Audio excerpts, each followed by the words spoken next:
Ganpati Bappa Morya. The stories या माझ्या Marathi YouTube channel वरती जगभरातून बघणाऱ्या सगळ्या माझ्या माणसांचं मी अगदी मनाच्या कोपऱ्या कोपऱ्यातून स्वागत करते. चला तर मग सुरुवात करूयात आजच्या आपल्या द स्टोरीजला. शहाडचं बिर्ला मंदिर. आषाढ महिना, कातर वेळ, ढगाळ वातावरण, लहानशी पावसाची सर गळून गेलेली, हवेत गारवा. गोविंदानं टॅक्सीतून उतरून टॅक्सीचं भाडं चुकत केलेलं. विठ्ठल रखुमाईचं दर्शन घेण्यासाठी गोविंदा मंदिराच्या पायऱ्या चढतो ना चढतो तोच त्याची महाविद्यालयीन जीवनातली प्रिय सखी कुंदा मान खाली घालून पायऱ्यांचा माग घेत उतरताना दिसली. तिला पाहताच त्याच्या हृदयाचा ठोका चुकल्याचा भास त्याला झाला. कुंदाच का बरं? मनाशी पुटपुटत त्यानं डोळ्यावरचा चष्मा काढून रुमालानं काचा स्वच्छ पुसल्या. चष्मा नाकावर ठेवून त्यानं पुन्हा तिच्या दिशेने पाहून मनाची खात्री केली. बऱ्याच वर्षानंतर तिचं दर्शन त्याला झालं होतं. तोच ठेंगणा पण भरलेला बांधा, केसांची ठेवण देखील तीच. मानेवरचा भरगच्च केसांचा शेपटा छातीवर डोलत होता. कानांवर कडेला किंचित रुपेरीवर चढलेल्या केसांच्या बटा अधूनमधून चमकत होत्या. सोनेरी चष्म्याखालची डोळ्यांभोवतालची काळसर वलय वयाचा अंदाज दर्शवित होती. चेहऱ्यावरची तजेली पूर्ववत होती. कमनीय बांधा 55 कडे झुकून देखील त्याचा डौल कायम होता. त्या डौलदार बांध्यावरून त्याची नजर मुळी ढळतच नव्हती. दोघही समोरासमोर आले. तिची नजर त्याच्या बाजूने वळली. त्याच्या चेहऱ्याकडे तिनं पाहिलं. तिचे पाय जागेवरच थबकले. दोघांची नजरानजर झाली. 30 वर्षांमागे महाविद्यालयाचा जिना उतरताना झाली होती ना, अगदी तशीच. कोण निंदा? कुंदाच्या ओठातून अजाणता शब्द बाहेर पडला.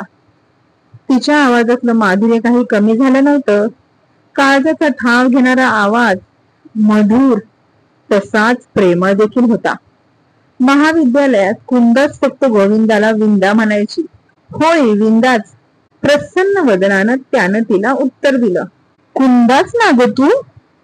डोळे किलकिले करत मुश्किल हसत कुंदाला ओळखून सुद्धा गोविंदा मुद्दाम खोचकपणे म्हणाला. होय, खूप वर्षानं काहीतरी गवसल्याचा आनंद हर्षभरीत होत कुंदा देखील म्हणाली. या बाजूला तू कसं काय बरं आलास? दररोजच्या त्याच कटकटीचा कंटाळा आला की जुन्या स्मृतींना उजाळा यावा म्हणून मी इथं येऊन 2-3 दिवस आनंदात घालवतो. विठ्ठल रखुमाईच्या समवेत असलेल्या राधाकृष्णाच्या पवित्र दर्शनानं मनाला अगदी शांती मिळते. 2 दिवस आनंदात जातात. क्षणभर थांबून खोचकपणे तो म्हणाला, स्वप्नात भेटणारा माणूस 30 वर्षानंतर सत्यात कसं काय भेटेल? हा चमत्कार बरं घडला तरी कसा? चमत्कार वगैरे काही नाही. हा सारा ईश्वरी संकेत आहे. माझी मैत्रीण शहाडला राहते. 2 दिवस मी तिच्याकडे राहायला आली. तू इथे कुठे उतरलायस? आपल्या त्या जुन्याच राधाकृष्ण धामामध्ये. इथे मी आलो की त्याच धाम मध्ये उतरतो. मंदिराच्या कळसाकडे पाहत तो शांतपणे म्हणाला. क्षणभर शांतता पसरली. तू दर्शन घेतलंच ना? चल, मी आता दर्शन घेतो. तिचा रस्ता मोकळा करून तो मंदिराची पुढची पायरी चढून काही क्षण थांबून मागे पाहून म्हणाला, येतेस माझ्या बरोबर राधाकृष्णांचं दर्शन घ्यायला? त्याच्या आवाजात कातरता होती. त्यामागचा म्हणण्याचा भाव तिच्या ध्यानात आला. तिला जे हवं होतं ते त्याच्या मुखावाटे बाहेर पडलं. त्याच्या सहवासाची तिला खरोखर गरज होती. ज्या उद्देशाने ती मंदिराच्या पायऱ्या चढली, ज्यासाठी तिने विठ्ठलाला विनवणी केली, तो तिचा उद्देश काही अंशाने तरी फळाला आला. मनाला कठोर करून जड अंतकरणानं ती त्याला म्हणाली, आत्ताच नको, नुकतंच मी सर्व देवदेवतांचं दर्शन घेतलंय. अगोदरच मला उशीर झालाय. मैत्रीण वाट पाहत असेल माझी. मला गेलं पाहिजे. बघूया, तुला भेटण्याचा प्रयत्न करेन. त्यावेळी आपण दोघे मिळून साऱ्या देवी देवतांचं दर्शन घेऊ. तुटक पण मोजकच बोलून ती मंदिराची एक पायरी जपून उतरली. समोर येणारी रिक्षा तिने थांबवली. तिच्यात तिनं पाय ठेवला. रिक्षा चालू झाली. तिची नजर मंदिराच्या दिशेने वळली. त्या जाणाऱ्या रिक्षाकडे तो उदास नजरेने पाहत होता. महाविद्यालयीन जीवनात स्नेह संमेलनाच्या निमित्तानं वादविवाद स्पर्धेत सडेतोड विचार मांडताना कुंदानं गोविंदाला प्रथम पाहिलं होतं. त्याचवेळी तिच्या मनात त्याच्या विचारांविषयीचा आदरभाव निर्माण झाला होता. आदबशीर, रूपानं गोरागोमटा, शरीरानं धडधाकट, उमदा तरुण गोविंदा कोणत्याही तरुणीला आकर्षित करेल असाच होता. खळखळून वाहणाऱ्या धबधब्यासारखं मनाला खळबळून जाग करणाऱ्या त्याच्या तर्कशुद्ध विचारांवर श्रोता मंत्रमुग्ध होईल. कुंदा देखील त्याच्या सत्वशील सात्विक विचारांवर मोहित झाली होती. महाविद्यालयाचा जिना उतरताना त्याची आणि तिची नजरानजर होऊन कुंदा त्याच्या प्रेमात पडली. कुंदा कलासक्त भाववेडी स्वप्नाळू तरुणी, तर गोविंदा स्वतःच्या तत्व प्रणालींवर अढळ श्रद्धा असलेला विचारवंत तरुण. दोघही त्याच महाविद्यालयात कला शाखेत शिकत होती. कुंदाला गोविंदा सिनियर होता. वादविवादाच्या एका कार्यक्रमात ती दोघे एकाच व्यासपीठावर आली. तेव्हापासून त्यांच्या मनाचे सूर जमले. जीवनाकडे पाहण्याचा दोघांचाही दृष्टिकोन जुळला. मन एक होऊन आदरभावाचं रूपांतर प्रेमात झालं. काळ्या लांबसडक केसांची, काळ्या पाणीदार डोळ्यांची, गव्हाळी पण तांबूस वर्णाची कुंदा कोणाला बोचणार नाही याची खबरदारी घेऊन वादविवादात शांतपणे विचार मांडणारी, रिमझिम बरसणाऱ्या पावसासारखं मनात मुरणारं, नव्या विचारांना रुजविणारं, आसपास गारवा निर्माण करणारं तिचं ते बोलणं होतं. तिच्या बरोबर तासनतास संभाषण करण्यात गोविंदाला मनोमन आनंद मिळे. त्या गोड आनंदात ती दोघं आपल्या भावी जीवनाविषयीची गोड गोड स्वप्न रंगविण्यात दंग होत. एकदा कुंदाच्या आग्रहावरून ती दोघं शहाडला येऊन विठ्ठल रखुमाई समोर एकत्र उभे राहून त्यांनी मनोभावे लग्नाच्या आनाबाका देखील घेतल्या. तो दिवस त्यांनी राधाकृष्ण धाम मध्ये एकांतात आनंदात घालविला. त्या दिवसापासून शहाडचं विठ्ठल मंदिर त्यांच्या आदराचं पवित्र स्थान झालं. जवळच्याच मंदिरातील राधाकृष्णाच्या दर्शनानं दोन मनात जिव्हाळा निर्माण झाला. प्रेमरज्जूने ते अधिकच गुंतले गेले. पण ईश्वरी संकेत काही वेगळाच होता. पुण्यातल्या वतनदार इनामदार घराण्यातील अण्णासाहेब इनामदारांनी आपल्या एकुलत्या एक मुलासाठी, बाळासाहेबासाठी कुंदाला मागणी घातली. कुंदाच्या आई वडिलांना त्याचं फार मोठं कौतुक वाटून कुंदाला विश्वासात न घेता त्यांनी इनामदारांना शब्द दिला. कुंदाची संमती घेण्यासाठी आईनं तिला विचारलं. त्यावेळी तिने या विवाहाला कडाडून विरोध केला, पण कुंदाच्या त्या विरोधाला कोणीच जुमानलं नाही. पायी चालून आलेलं एवढं वतनदार स्थळ कोण बरं सोडेल? लागली जवळचा मुहूर्त शोधून विवाह सोहळा घाई गर्दीत पुण्यात उरकून देखील घेतला. गोविंदाशी संपर्क साधण्यासाठी कुंदाला अवसरच मिळू दिला नाही. आई वडिलांच्या मायेपोटी स्वतःचा पराभव पत्करून मागचं सारं विसरून दुःखी अंत्यकरणानं कुंदानं बाळासाहेबांना वरमाला घालून ती पुण्याची सासूरवाशीण झाली. गोविंदाला हे कळायला खूप उशीर झाला. तेव्हा सारं उरकलं गेलं होतं. तत्वज्ञानी विचारवंत असून सुद्धा या प्रेमभंगानं वैफल्यग्रस्त होऊन तो हताश झाला. त्यांच्याच महाविद्यालयात तो प्राध्यापक म्हणून नोकरी करीत होता. इनामदाराच्या सुनेनं नोकरी करायची नाही ही इनामदार घराण्याची शिस्त असल्यामुळे बाळासाहेबांच्या मातोश्रीनं हुकूम सोडतात कुंदानं आपली बँकेतली आवडती नोकरी सोडली. हा तिचा दुसरा पराभव होता. दुर्दैवाला जवळ करण्या एवढं विशाल हृदय कुंदाजवळ होतं. बाळासाहेब स्वभावाने हट्टी, मगरूर, वृत्तीने हेकट, सरंजामशाहीचा ताठा त्याच्या नसानसात होता. बायकोनं नवऱ्याच्या आज्ञेत राहून त्याची सेवा करणं हा तिचा धर्म असतो.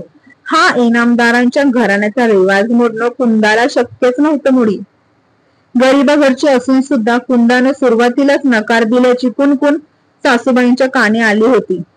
त्यामुळे तिचा स्वाभिमान जबरदस्त दुखावला होता. त्याचा वचपा ती बाळासाहेबांकरवी पावलोपावली कुंदाचा अपमान मानहानी करून काढायची. स्वतःच्या घरात तिला मानाची वागणूक काही मिळालीच नव्हती. त्या घरात स्वप्न वेड्या कुंदाच्या कलासक्त गुणांची राख रांगोळी झाली. पावसाची झड ओसरतात संतपणे आडोशा खालून बाहेर पडून वाटचाल करावी, अगदी त्याप्रमाणे अपमान, मनस्ताप, राग उसवा घेऊन स्वप्नाळू कुंदा पदरी पडलं आणि पवित्र झालं या न्यायाने दिवस काढीत राहिली. त्याच परिस्थितीत कुंदाला मुलाला जन्म देणं भाग पडलं. घरात नातवाचे पदार्पण झाल्याने पुढचे दिवस चांगले येतील या वेड्या आशेवर कुंदा जगत होती. बाहेरून पाहणाऱ्याला वाटे कुंदाचा संसार गुण्या गोविंदाने चालला आहे, पण वास्तवात ते खरं नव्हतं. मनाची व्यथा हा काय पायात रुतलेला काटा नाही की तो हाताने काढून समाजाला दाखवता येईल. केवळ एका मुलाच्या भवितव्यासाठी अपमान, मानहानी, अवहेलना सारं काही कुंदा मुकाट्याने सहन करीत होती. प्रीती तशी सहजासहजी विसरता येत नाही, ती अव्यक्त राहते. एकांतात असताना कुंदाला गोविंदाची आठवण अस्वस्थ करी. तारुण्यातलं प्रेम इतकं उत्कट असतं की ते विसरण्याचा कितीही प्रयत्न जरी केला तरीही दोघांनाही ते विसरणं शक्य होत नाही. ते मनात, हृदयात खोल खोल रुतून बसलेलं असतं. स्त्री तर ते कधीच विसरू शकत नाही. नंतरच्या जीवनात आलेल्या तरुणानं फारच उच्च प्रतीचं प्रेम दिलं तर कदाचित पहिल्या प्रेमाची अपूर्तता, विरह, सुसह्य होऊन ती स्त्री नाईलाजानं साथ देते, पण तिचं मन साथ देत नाही. शरीराची साथ हा मनाविरुद्धचा बलात्कारच असतो एक प्रकारे. त्यात मनामनांचं मिलन नसतं, त्यात फक्त व्यवहार असतो. तृप्त असं प्रेमच नसतं ते. पहिल्या प्रेमाच्या उत्कट भावनेनं कुंदा बेचैन होईल. मनात वैफल्याच्या भावना निर्माण होऊन जीवनाचं बरं वाईट करण्याचे विचार तिच्या मनात दाटून येत, पण केवळ एका मुलाची आई या भावनेनं असलेल्या विचारांना ती मनात थारा देत नसायची. प्रसूती वेदनेच्या काळात सोसणाऱ्या स्त्रीला बाह्य काळात सोसण्याची ताकद आपोआप निर्माण होते, हे मात्र अगदी खरं आहे. प्रसूती वेदनेच्या ज्या कळा असतात त्या काळात ज्या स्त्रीने सोचल्या तिला बाह्य काळात सोसण्याची ताकद खरोखरच येते. कुंदाचा मुलगा मोठा झाला, लग्न झालं, घरात सून आली. मुलाच्या छत्राखाली पुढचे काही दिवस तरी चांगले येतील. मनाची होणारी तगमग, ससे होलपट कमी होईल या आशेवर कुंदा जगत होती. पण कुंदाच्या कुंडलीत सौख्याचा ग्रह जणू नव्हताच. मुलगा देखील घराण्याच्या वळणावरच गेला. इनामदार घराण्यातल्या माणसात मानवतेचा जरा सुद्धा लवलेश नव्हता. वयोमानाप्रमाणे बाळासाहेब जास्तच हेकट आणि जुलमी बनत होते. सुनेच्या समक्ष ते कुंदाचा अपमान करीत. सुनेसमोर तिला तिरस्काराची वागणूक मिळे. याबाबत मुलाची अथवा सुनेची तिला जराही साथ मिळत नसायची. त्यामुळे ती देखील चिडचिडी बनत होती.